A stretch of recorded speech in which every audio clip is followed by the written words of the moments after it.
Hello, everyone, and namaskar. So, today's podcast is a continuation of the reading of the book titled Anandamurti, the Jamalpur Years.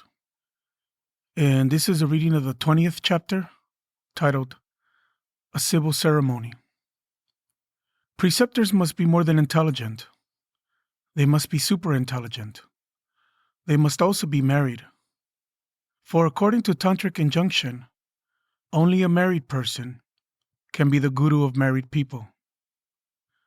In late March 1959, a DMC program was held in the Bihar village of Araha, home to Acharyas Deep Narayan and Natkat Kedar. Baba arrived on the morning of the 27th at Mitai station in Saharsa. The Margis received him with ringing blasts from conch shells and a raucous kirtan backed by a flute and drum ensemble, while a host of curious onlookers crowded the platform. Outside the station, a parade of elephants was waiting. Baba and Pranay mounted the lead elephant with the help of a bamboo staircase, and a huge procession set out for Araha, 4 kilometers distant. Bindeshwari, Nagina, and others from Baba's party rode the remaining elephants. The rest of the Margis traveled by bullock cart or jeep, or else ran and danced alongside the lumbering beasts. The band followed, and Margis continued singing at the top of their lungs the entire way. Cows, goats, and other animals joined in. At one point, Bindeshwari went into trance and would have fallen off his elephant had Nagina not caught him. The route was lined with villagers who could hear the procession approaching well before they caught sight of it. A number of them, assuming they were watching a marriage procession, commented on how handsome the groom looked. When the procession arrived in Araha, Natkat Kedar led Baba's elephant up to the newly constructed Jagrati, a traditional village structure with earthen walls and a thatch roof. Baba climbed down the bamboo staircase, and as he walked up to the veranda, the women threw parched rice on the path in front of him, waved lamps, and sang devotional songs, all in keeping with the local tradition.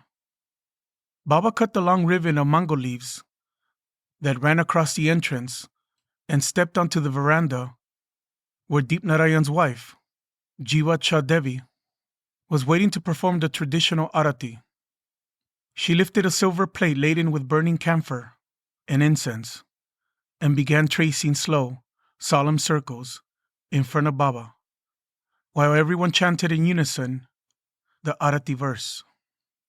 Then Baba entered the Jagrati, which had been prepared as his residence for the 3-day program. That afternoon, a commotion arose in a large tent that had been set up a couple of days earlier near the Jagrati. Members of the Ramnath Society, a fundamentalist Hindu group, started shouting anti-Anandamarga slogans through a cheap loudspeaker.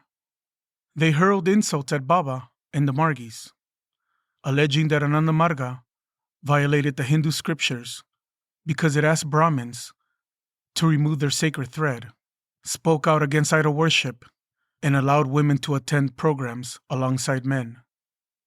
They were led by a renowned Hindu scholar from Benares, Bhayankar Acharya Shastri. When Baba heard the commotion, he came out of his room and asked the Margis what was going on.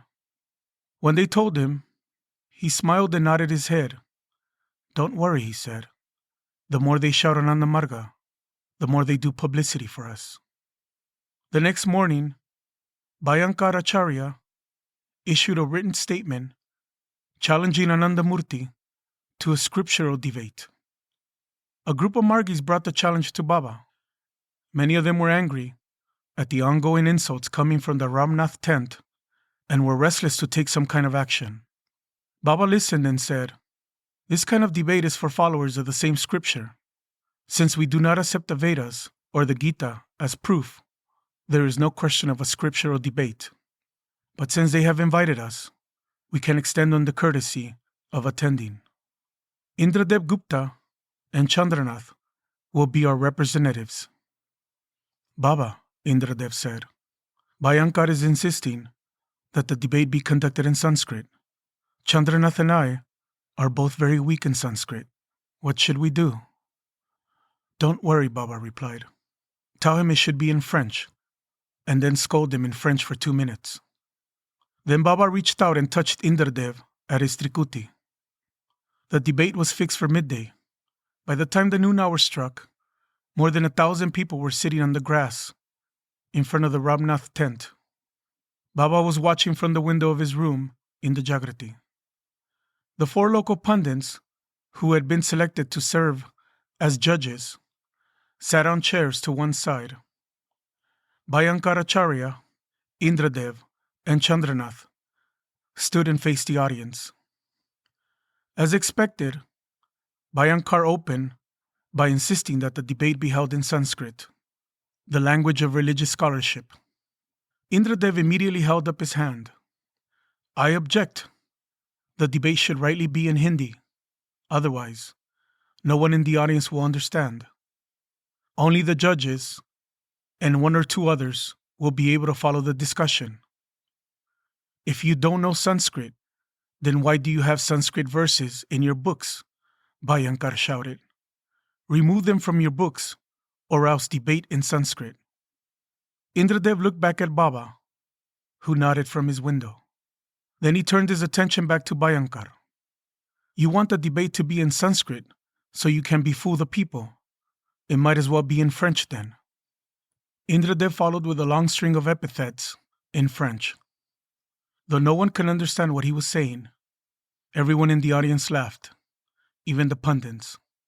When the laughter died down, however, the pundits agreed with Bhayankar that the debate should be held in Sanskrit. Bhayankar began the debate. He put a question to Indradev that concerned grammar and its role in the establishment of a proof. Though Indradev's Sanskrit was rather sketchy, he understood the question. Fortunately, it was a subject with which he was familiar. After pointing out that the question had nothing to do with the topic of the debate, he answered it in Sanskrit in half the allotted 10 minutes, and then used the remaining 5 minutes to repeat the same thing in Hindi. He not only gave the correct answer, but also pointed out several grammatical errors in Bhayankar's framing of the question. The crowd applauded, and the smiles on many other faces gave Indradev confidence that he would be able to win them over to his side. When the applause died down, one of the judges announced that the debate would now continue in Hindi. They had only wanted to make sure that Indradev knew Sanskrit. As the debate progressed, Bhayankar raised questions about the sacred thread, the caste system, and the equal rights of women to perform spiritual practices. Indradev, with Chandranath's help, answered each question with patience and logic. As he continued to win over the crowd, his opponent began losing his patience, often interrupting the Margis while they were speaking. At 4:30, Bhayankar insisted that it was too late to continue. Indradev and Chandranath were declared the winners by the judges, to the enthusiastic applause of the audience. Afterward, many of the villagers stayed behind to congratulate the speakers. They would remember Indradev especially with respect for years to come. When the crowd finally dispersed, Indradev and Chandranath went to Baba for his blessing. Baba put his hand on Indradev's shoulder and said, Indradev, very good, very good. I didn't know you spoke Sanskrit so well. Indradev laughed. Neither did I, Baba. That was only your grace. You see, Indradev, they wanted to debate me, but my disciple defeated them. It was a good lesson for them. Late that night, Bhayankaracharya sought out Indradev and congratulated him for how well he spoke Sanskrit. He apologized for any inconvenience he might have caused. "I have no fight with you or the Margis," he said. "The Ramnath Society paid me 500 rupees to come here and oppose Anandamarga. It was just a job. Now that it's over, I'll be leaving in the morning." After that, the only commotion in the village was the devotional exuberance of the Margis. The next morning, at the Margis' request, Baba visited each of their houses while the rest of the devotees followed behind. In each house, he sampled something from the plates of food the Margi women brought out for him. And as he walked through the village, the non-Margi women also came out from their homes with plates of dried fruit and nuts to offer him. At the house of Natkat Kedar, Natkat's wife became so lost in her devotional feelings that she washed Baba's feet in milk without realizing it, instead of the sandal water that she had prepared. The morning after the DMC, the Margis took Baba back to Mitai station by car. The entire village lined both sides of the street to wish Baba farewell. Many of them accompanied the Margis to the station, singing and dancing as they went. In the meanwhile, unbeknownst to the Margis, Baba's family was busy making arrangements for Baba's marriage. Baba's mother had decided that her son's marriage was long overdue. Now that she was getting on in years, preparing to turn 60 without another female in the house, she needed a daughter-in-law to help her with her domestic responsibilities. Baba has shown no interest in the idea whatsoever, but over time, Abarani gradually increased the pressure on her son, and eventually he agreed. She deputed Hiraprabha, then raising her children as a widow in Chinchura, to search for a suitable bride. Early in the year, Hiraprabha entered into negotiations with the family of a postal department superintendent from the city of Bandel, 48 kilometers to the north of Calcutta, who had been searching for a husband for their 20-year-old daughter, Uma Devi Dutta. Shortly after the Araha DMC, an agreement was reached between the two families. Typical in tradition Indian society at that time, where arranged marriages were still the norm. Hiraprabha explained to them that her brother would not accept a religious ceremony or any of the pomp and circumstance generally associated with an Indian marriage. A simple civil ceremony would have to do, and the family agreed. While the negotiations were going on, Baba said nothing to the Margis, or practically nothing. One day, Pranay was reviewing organizational matters with Baba when Baba said, "Pranay, your mother wants to meet me." Pranay was confused. His mother, an initiated Margi, lived with him and got to see Baba on a regular basis. He wondered if there was some obscure spiritual significance to Baba's comment, but he didn't ask. A couple of days later, Baidyanath Ray told Pranay that he had a stunning secret to divulge. Baba was going to get married. The family of the bride had made discreet inquiries in the workshop about the groom's character, salary, and so forth, standard in an Indian marriage negotiation. And the inquiries had come to his department. In fact, he had learned that Baba was scheduled to catch the overnight train to Howrah that very night. Pranay was stunned. But then he remembered Baba's earlier comment. What had been an incomprehensible remark suddenly made sense. Pranay told Baidyanath that he knew nothing about it, but he intended to find out. Without wasting any time, he went directly to Baba's house and entered straight into Baba's room without requesting permission, as he was wont to do at times. He found Baba packing his suitcase. Baba informed him nonchalantly that he was going to Chinchura for a few days. Pranay made a pretext of discussing some organizational matter. While Baba's back was turned, He took a quick look in the suitcase. He saw some silken shirts, a bottle of aftershave, and a red card that looked suspiciously like a marriage invitation. There was nothing in Baba's behavior that indicated anything out of the ordinary, nor did Pranay ask. But he had his confirmation. As soon as he left Baba's house, he started passing the word among the Margis that Gurudeva was getting married. The news sent shockwaves through the Margi community in Jamalpur and beyond. As the Margis there started sending the news to Margis in other places, many did not believe it could be true. They had always assumed that Baba would remain unmarried, a sannyasi in spirit if not in dress, as was the practice with the vast majority of spiritual gurus in India. For some, it was a blow to their faith. How could their spiritual master be married or have family relations with a woman? Some of them came to Pranay to express their disbelief and confusion. Even Dasarath felt some reaction. He considered it strange indeed that Gurudeva would give his consent to such an arrangement. But Pranay scolded him and the others who came to see him. What of it, he said. Marriage is a perfectly natural affair. Sooner or later, everyone gets married. Why should Gurudeva not lead a natural life?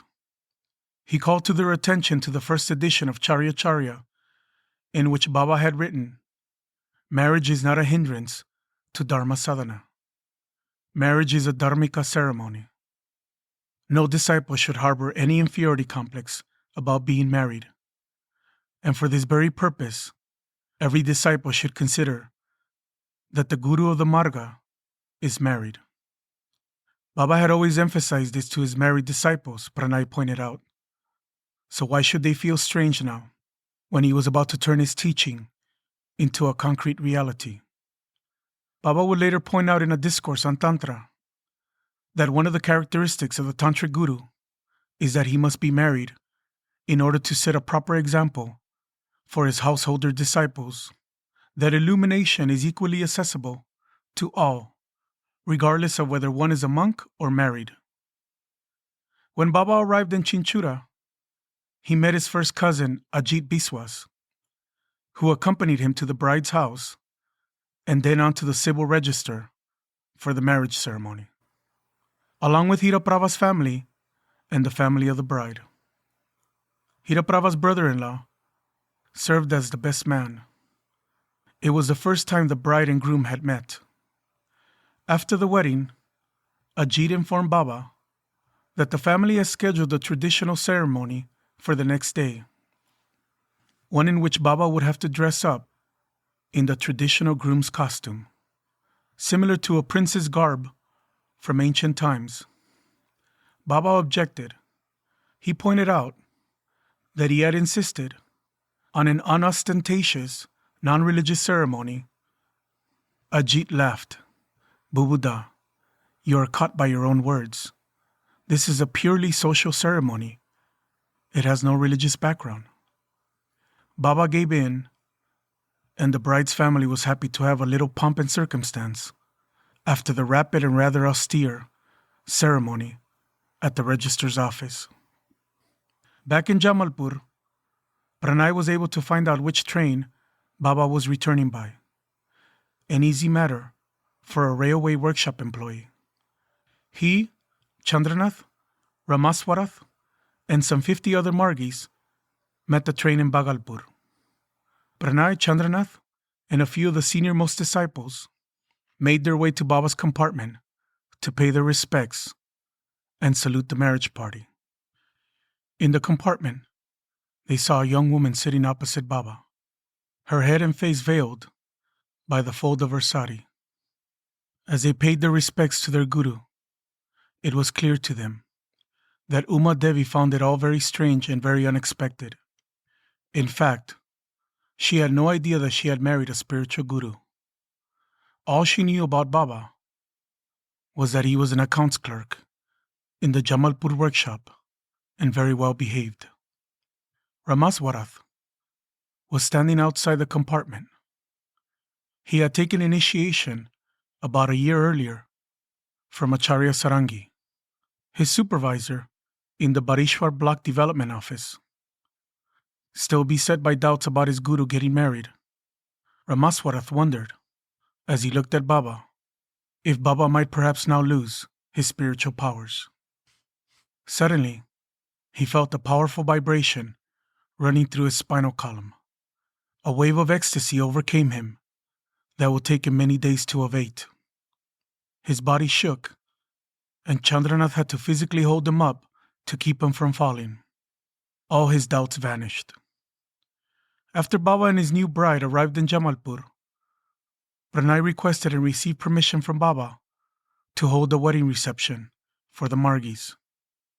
A separate reception was held for family members. He asked Baba how his wife should be addressed, and Baba told him that she should be called Marga Mata. Pranay prepared an invitation card in the name of Marga Gurudeva and Marga Mata, and sent it out to all the Margis.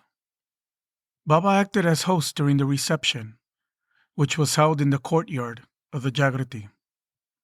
Some of the Margis straightaway accepted Uma Devi as one with the master, following a centuries-old custom, and did Sastang Pranam before her at the beginning of the reception. Others, less sure how she should be treated, simply did Namaskar and took their seats. Baba sat on a specially decorated dais alongside Uma Devi while people took photos. Both he and Uma Devi gave short talks. Then Baba listened while his wife, who was a skilled instrumentalist, gave a sitar recital. Afterward, he walked around and made sure that everyone was satisfied with the food, asking the guests one by one if they needed anything. After the reception, life returned to normal in the Sarkar house. There were now 5 adults in the small 2-bedroom quarters where Baba lived with his mother and his younger brothers, Sudhanshu and Manas. A rather congested living arrangement for a man who by this time had thousands of disciples, but entirely characteristic of Baba with his love of simplicity, especially in the world's second most populous country, where such an arrangement might be considered comfortable. Uma Devi took over most of the domestic chores and was not seen much by the Margis, at least in the beginning. Sudhanshu, with the lifelong devotion he showed his brother, now took on the added responsibility of looking after Uma Devi's material needs. He brought home Baba's monthly pay and gave it to his mother, along with his own. Abarani in turn gave Baba 5 rupees a month for pocket expenses, as she had been doing, and 2 rupees to Uma Devi. Baba's brother Himanshu, who would visit on weekends and holidays, later wrote that while for the rest of the family there was noticeable change after Uma Devi came to live with them, they can see no change whatsoever in Baba. He followed the exact same routine as before, leaving and returning from the office with such punctuality that you could set your watch by it, going for field walk, darshan and DMC, and maintaining his personal time for sadhana. He offered no outward hint that anything had changed in his life. There was one point, however, concerning his wife, in which Baba left no ambiguity. Not long after the marriage, some of the Margis went to Pranay and asked him to convey their request to Baba that Marga Mata share the stage with him during DMC. For them it was a matter of showing the ultimate respect to the Guru's wife, in keeping with traditions passed down from their forefathers. Baba's reply was short and sharp. In DMC, Anandamurti is a singular entity. There is no place for any second entity. The matter was never brought up again. Baba did give permission for her to address the Margis when he was not present on the stage. After that, from time to time, Pranay will arrange for Uma Devi to give a short talk at some point during the DMC program. He remembered her as being a quiet, simple Bengali housewife at the time, somewhat overwhelmed by the turn of events that saw her married to an increasingly popular and controversial spiritual master. In fact, the first few times he asked her to give a talk, he had to coach her beforehand on what to say. The time would come, however, when Uma Devi would feel ready to give spiritual talks of her own, with consequences that none of the Margis at that time could possibly foresee. Thank you.